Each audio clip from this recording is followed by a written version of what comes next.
이제는 기업 간의 경쟁이란 게 기존의 판에서만 일어나지는 않습니다. 게다가 코로나 이후의 상황은 게임의 룰이 완전히 바뀌는 전혀 새로운 세상이 될 것입니다.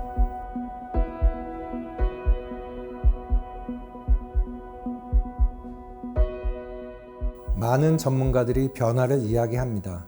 산업의 경계가 허물어지고 이전에는 생각지도 않았던 경쟁자들이 등장을 하고 카카오의 크기가 4대 금융지주의 시가총액을 합친 것과 비슷한 세상이 되었습니다. 은행과 인터넷 기업이 서로 경쟁하는 상황을 이전에는 상상이나 했겠습니까? 이제는 기업 간의 경쟁이란 게 기존의 판에서만 일어나지는 않습니다. 게다가 코로나 이후의 상황은 게임의 룰이 완전히 바뀌는 전혀 새로운 세상이 될 것입니다. 이런 상황에서 변하지 않고 어떻게 살아남을 수 있겠습니까? 변화나 위기, 새로운 경쟁, 산업 영역의 붕괴. 그런데 가만히 생각해보면 이렇게 정신없이 혼란스러운 상황에서도 이겨낼 수 있는, 살아남을 수 있는 방법이 있습니다. 다들 알고 있는 방법, 바로 차별화입니다. 그런데 중요한 것은 무엇을 어떻게 차별화하냐는 것입니다.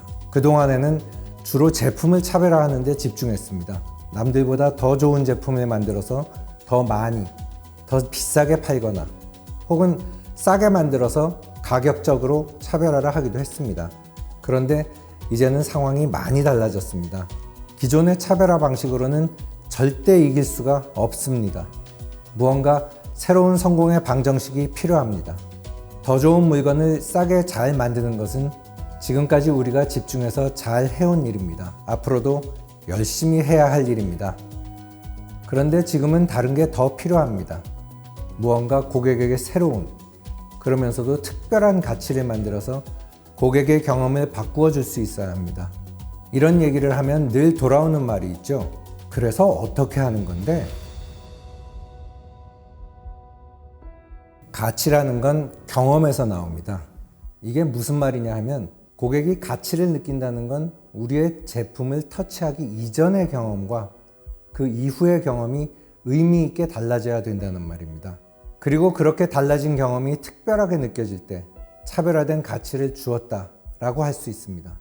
중요한 건 그 경험을 바꿔줄 포인트, 가치를 만들어내는 포인트를 찾는 건데 그건 고객을 관찰함으로써 찾을 수 있습니다. 조사나 분석이 아니라 바로 관찰입니다.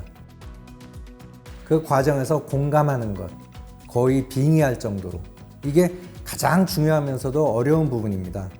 애자일은 이런 일을 하는데 매우 유효한 방법입니다. 디자인 띵킹이라는 접근 방법을 사용하는데 쉽게 말해서 고객을 시작점으로 보고 그림자처럼 따라다니면서 관찰하는 방법입니다. 고객이 우리 제품을 사용하는 과정에서 지금 어떤 경험을 하고 있는지, 그 안에 숨겨진 문제, 그리고 어떻게 더 좋은 경험, 새로운 경험으로 바꿔줄 수 있을지 이런 것들을 고민하는 걸 최우선으로 합니다. 만드는 건 두 번째 문제입니다. 이것이 바로 애자일 접근법입니다. 차별화된 가치와 차별화된 경험을 주려면 제품의 컨셉 자체가 달라져야 합니다. 솔루션이라고 부르기 위해서는 제품의 기능적인 충족을 넘어서야 합니다. 그걸 넘어서서 제품을 사용하는 영역, 그러니까 우리가 제품을 판매하고 난 뒤의 영역까지도 전반적으로 터치를 해줘야 합니다. 그러다 보니까 기존의 하드웨어와 소프트웨어, 더 나아가서는 AI 같은 디지털 기술들, 그리고 새로운 서비스나 비즈니스 모델들이 상당히 다양한 형태로 합쳐지고 해체되고 재구성되기를 반복합니다. 그걸 다 하나의 기업이 혼자서 하기는 상당히 어렵습니다. 그래서 각 영역의 전문성을 가진 기업들이 생태계를 이뤄서 콜라보를 많이 합니다. 재밌는 건 이런 일들은 미리 정해진 형태나 정해진 답이란 게 없다는 것입니다. 뭐가 나올지, 어떤 형태가 될지, 어떻게 시장에서 전개될지 전혀 예측이 안 됩니다. 오늘 생각한 게 내일 생각해보면 틀린 경우가 정말 많기 때문에 계속해서 의심하고 이게 맞는지, 틀린지 반복적으로 확인해가는 그런 접근이 필요합니다. 애자일의 접근법이 바로 그런 것입니다.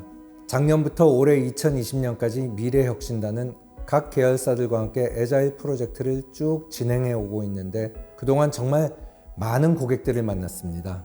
트랙터를 운전하는 농민들, 배전반을 관리하는 사람들, 보험사 직원, LS 대리점 사장님들, 참 많은 사람들을 만나서 이야기를 나눴습니다. 그분들이 우리 제품과 관련해서 어떤 경험들을 하며 살고 계시는지를 봤고 그분들의 경험을 어떻게 가치 있게 바꿔줄 수 있을지를 고민해 왔습니다.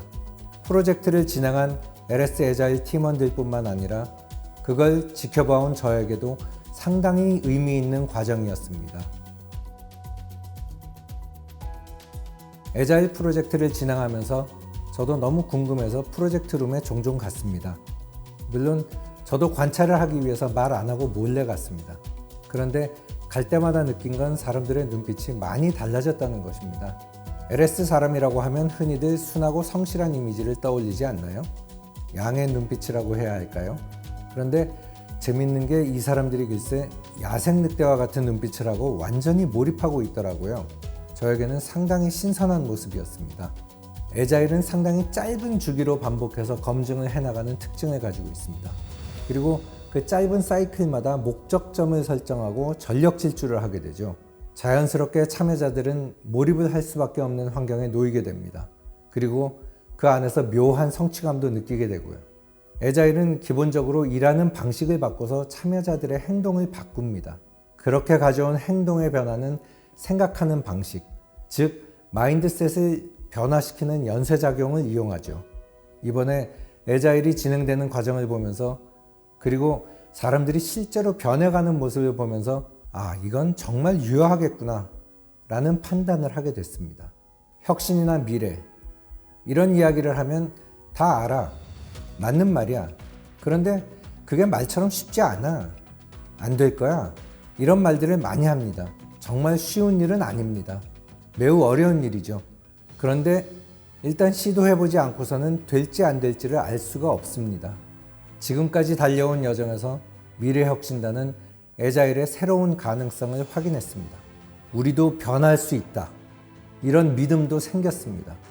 앞으로 이 여정은 계속 진행될 것이고 애자일이 더 이상 LS 내에서 새로운 개념이 아닌 그때까지 지속적으로 해나갈 생각입니다. 변화는 시도하지 않고 이룰 수 없겠죠. 그리고 그 새로운 시도는 분명 실패의 가능성도 안고 있을 것입니다. 하지만 실패 같은 건 두려워하지 말고 일단 시도해야 변화가 가능합니다. 우리는 할 수 있습니다. 함께 변화를 만들어 봅시다.